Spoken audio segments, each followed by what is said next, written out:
तिलावत कुरान मजीद, ज़िक्र, अज़कार, दुरूद व सलाम, और अगर तरीक़त से वाबस्ता हैं तो शेख के बताए हुए असबाक, मुराकबा, ज़िक्र, फ़िक्र, सारी चीज़ें हो रही होती हैं। लेकिन चंद दिनों के बाद महसूस होता है कि जैसे वो उस रास्ते से हटते जा रहे हैं और कमज़ोरी दिखाते जा रहे हैं। इमाम हुसैन रज़ी अल्लाह ताला अन्हु की ज़िंदगी से हमने जो चीज़ें सीखनी है उनमें से एक सबक ये लेना है कि इंसान डट के दीन पर कैसे खड़ा हो सकता है।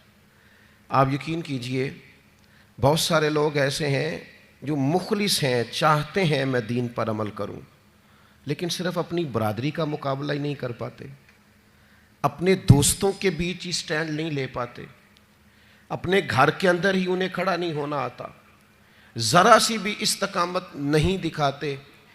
और आजकल तो माहौल इस तरह का हो गया है कि नौजवानों के अंदर कुव्वत फ़ैसला ही नहीं, कुव्वत इरादी नहीं, करूं ना करूं, चलूं ना करूं, ये ठीक है कि नहीं ठीक, आप भी बताएं, ऐसा हो सकता है, चलें आप भी, भाई इतने मशवरे आप ले रहे हैं, आप कर ही नहीं सकेंगे, आप में कुव्वत फ़ैसला ही नहीं है, आपने तय ही नहीं किया आपने किस रास्ते जाना है, तो मंजिल कब आएगी। 99 लोगों ने कह दिया है कपड़े तुझे अच्छे लग रहे हैं, सिर्फ एक ने कहा है कि ज़रा सीने वाले ने ठीक नहीं सिया, तो आप परेशान हो गए। इतनी जल्दी कमज़ोर पड़ जाना, इतनी जल्दी इस्तकामत छोड़ देना। और फिर एक तबका ऐसा भी है जो बड़ा बासलाहियत है, बड़ी ज़बरदस्त ताकत रखता है, काम करने की हिम्मत रखता है, वसाइल भी हैं, ज़राए भी हैं, सलीका भी है, शऊर भी है, नहीं है तो इस्तकामत नहीं है। चूँकि इस्तकामत नहीं है तो सारी सलाहियतें होने के बावजूद वो लोग कभी कामयाब नहीं हो सकते, क्योंकि उनके पास इस्तकामत ही नहीं। अल्लाह ताला ने कुरान मजीद के अंदर इस बात को बयान फरमाया इन्नल्लज़ीना क़ालू रब्बुनल्लाहु सुम्मस्तक़ामू। ये कुरान मजीद का ज़रा अंदाज़े करीमाना देखिए।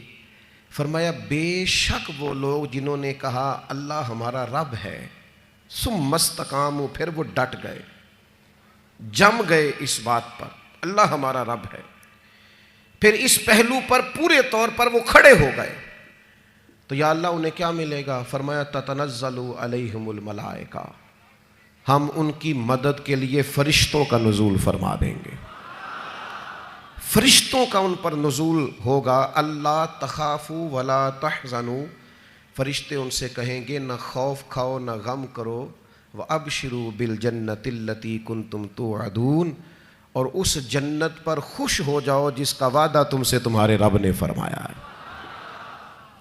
इन्नल्लज़ीना क़ालू रब्बुनल्लाहु सुम्मस्तक़ामू, जिन्होंने ये कहा अल्लाह हमारा रब है और फिर इस बात पर वो डट गए, जम गए, ठहर गए, इस्तकामत दिखाई, खड़े हो गए।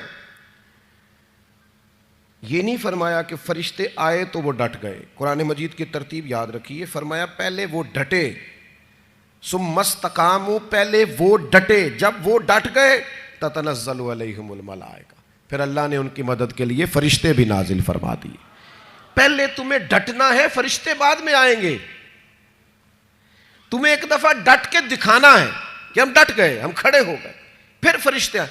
वैसे तो उलमाए तफसीर अक्सर ने यही लिखा है कि ये जो फरिश्ते आते हैं ना मोमिनों के पास, ये मौत के वक्त आते हैं, और ये भी बड़ी नेमत है कि मौत के वक्त फ़रिश्ता आ जाए अल्लाह की मदद लेकर। ये फ़रिश्ते कब्र में आते हैं, ये फ़रिश्ते मैदान महशर में आएंगे, ये मोमिन के पास आते हैं, खुशखबरी सुनाने आते हैं फ़रिश्ते। लेकिन साहिब तफसीर रूहुल मानी फरमाते हैं नहीं भाई, सिर्फ कब्र, हशर और क़यामत में नहीं आते, ये ज़िंदगी में भी आते हैं। ये मोमिनों के सीनों को कुशादा करने आते हैं, इनशराह सदर देने आते हैं, उन्हें तसल्ली देने आते हैं। तुम खैर के काम पे निकले हुए हो, अल्लाह तुम्हारी मदद करेगा, उनके सीनों को ठंडा करने आते।